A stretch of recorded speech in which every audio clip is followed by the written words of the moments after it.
Hello and welcome to another episode of Demon Souls ASMR. Today we're returning back to Boletaria and we are going to take on level that was formerly known as 1-2 but is now called the Lord's Path. This is a very common second level of users who play Demon Souls. Sometimes people also go for level 2-1 in Stonefang Tunnel, especially because you can get some very good upgrade materials there. But for me, normally I like to just keep on plowing through Boletaria right after I finish Phalanx because I'm already accustomed to the style of the environment, and I think it's a good way to get some more levels early on. And honestly, I'm not that big a fan of Stonefang Tunnel, especially levels 2-1 and even more so 2-2. So the less time spent there for me, the better. Here we see some more residual mini Phalanx.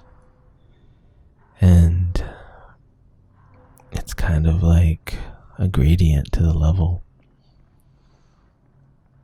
After this, they'll be gone for good. I decided to do this level in human form and press my luck because I was feeling overly confident.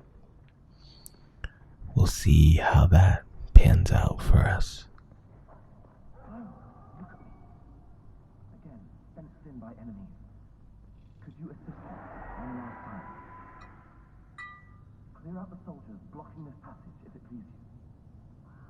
The Lord's Path, just over there, is our feeding ground for dragons. Have your wits about you. There we met our friend Ostrava once again. Found himself in a bit of a pickle, if I do say so myself.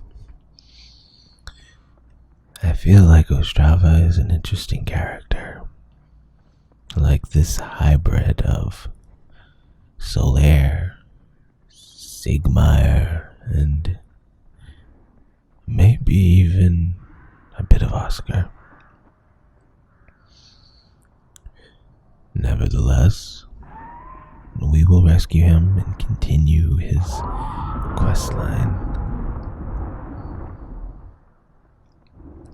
There was a blue phantom there, but I chose not to summon them.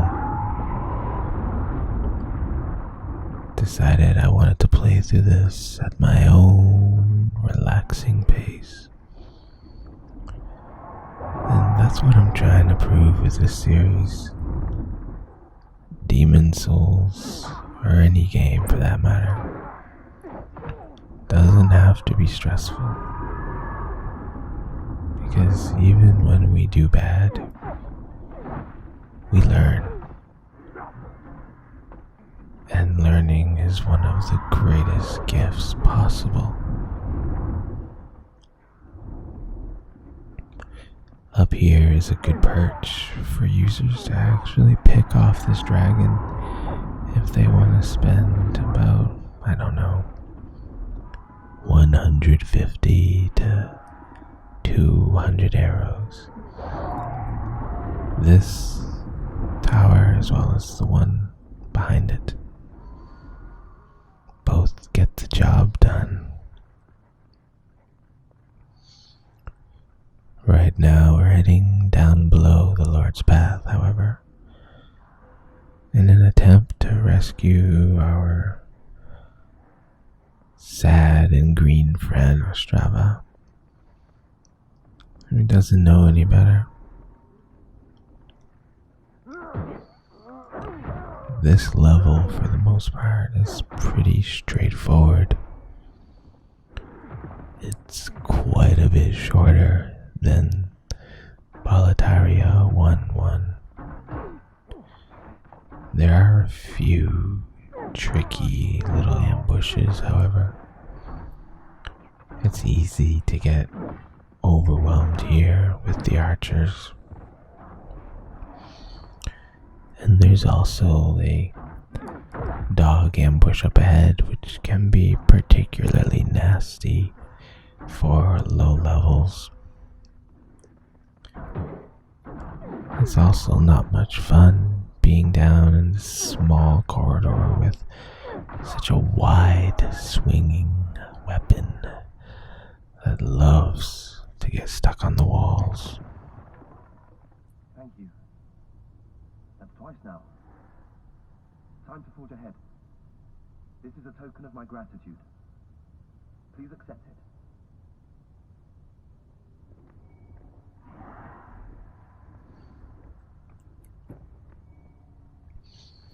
This is all we must do for Ostrava on this level. Clean out the guards and he's free to pass. At this point, we should begin seeing him in the Nexus, and we'll also see him in future Boletarian levels. His questline is not complete, however, not until you bring him all the way to Boletaria 1-4.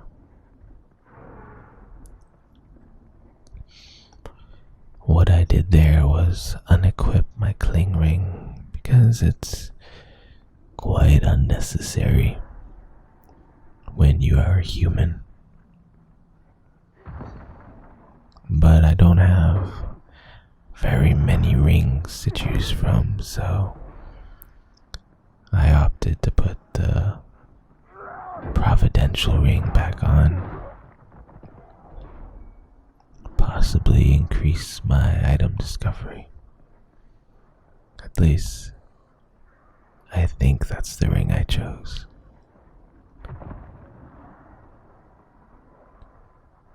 Here we see one of probably two really nasty enemy encounters in the level. This is the very first time we encounter dogs in this game, either on this level or on Stonefang Tunnel 2-1. And the fact that you encounter them here in an ambush, with them being so quick, makes them an encounter that takes the lives of many demon slayers. Oh, we meet again. Fancy that. Hope you find something that fits you.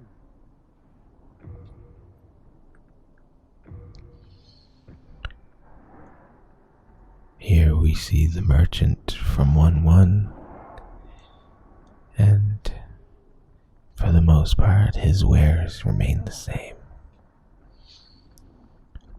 I'm just purchasing some grass to help me get through the level, because after we beat Tower Knight, this level's boss, we actually unlock one of the best places to farm grass in the entire game. But for now, we can purchase some just to ensure our victory up until that point. Once we pop up from below the Lord's Pass, you'll see that we took a detour, avoiding dragon and some items which we can come back for later on once the dragon is defeated.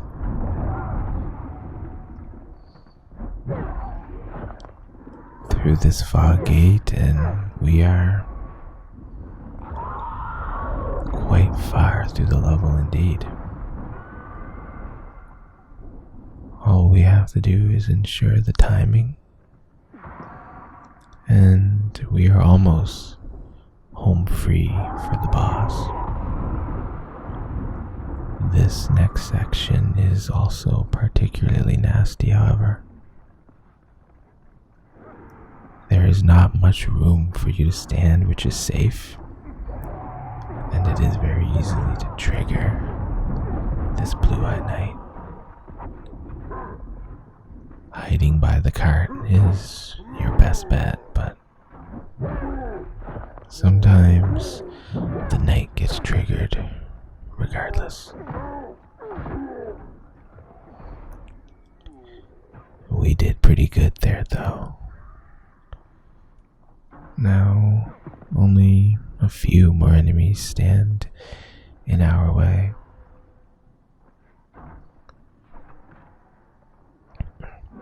These two blue-eye knights are actually the good farming spot that I mentioned earlier. They almost always drop some form of grass, and it's very convenient to spawn into the level from the Archstone after defeating the boss and just backstab a couple blue-eyed knights.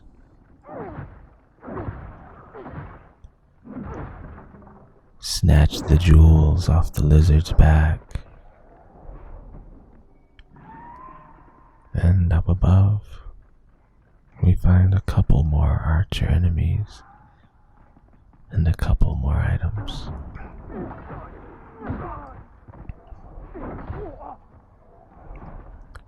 Stone of ephemeral eyes. That will be quite handy if we die.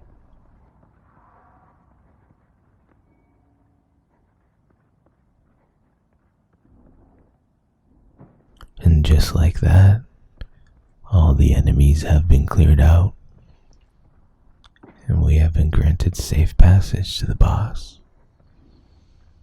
We were quite lucky in that we didn't get invaded. As you can see by all the blue signs, we are at prime multiplayer level for this particular level in the game.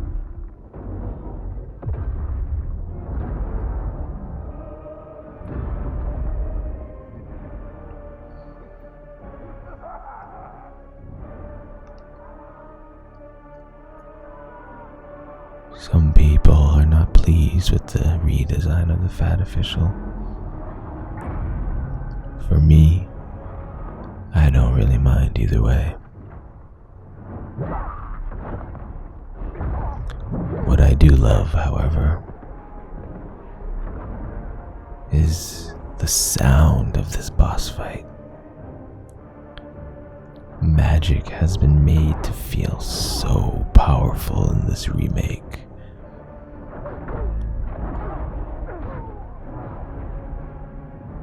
Like, this guy sounds like I don't even know. He should be some cosmic transformer, like some mech out of a Japanese manga or something. So cool. Like, he's up there with Godzilla. Like, he's practically a kaiju at this point. So, the easiest way to defeat Tower Knight is to simply make your way up top and pick off each of the archers one by one. Otherwise, they'll attack you while you're down here, poking at him. You can see there, one of them fell before I was able to kill him. But it's okay. We'll get him later. You actually do get a trophy for killing the Tower Knight without taking out any of the archers.